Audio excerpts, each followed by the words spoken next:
There was a strong congressional showing at the Pope's funeral. Leadership in both the U.S. House and Senate sent Catholic lawmakers. 15 members secured the much sought-after spots to be in St. Peter's Square. Capitol Hill correspondent Erik Rosales talked with several of them and joins us with more. Erik?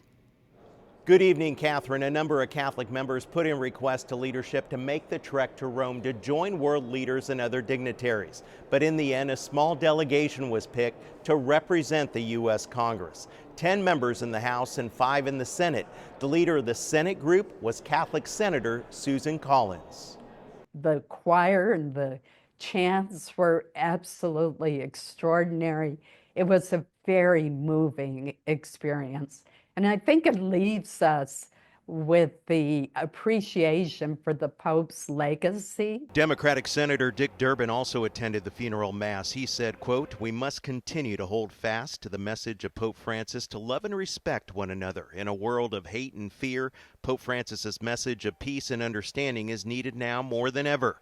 The House delegation was led by Majority Leader Steve Scalise, who told me in a phone call it was a solemn ceremony. When they brought the casket from inside of St. Peter's Basilica outside onto the steps, it drove it home how unique and serious of a ceremony it was. Afterwards, members gathered for a photo and got a tour of St. Peter's and even had dinner with a cardinal who will be part of the conclave to choose the next pope. And what would Leader Scalise like to see in the next pope? I'd like to see the church get back to its traditional Catholic roots.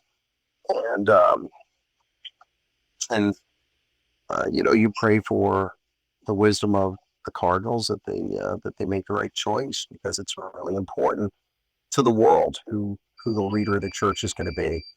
Others also took in many Catholic churches and shrines in Rome. We're here to, obviously, for the funeral of Pope Francis, but an incredible time to be here in this holy city of Rome right now, where there's a lot of people that came here not just for the funeral, but with the Jubilee year. House Speaker Mike Johnson offered his condolences to Catholics around the world. He said Pope Francis was a leader who impacted the lives of countless people across the globe. At the Capitol, Erik Rosales, EWTN News Nightly.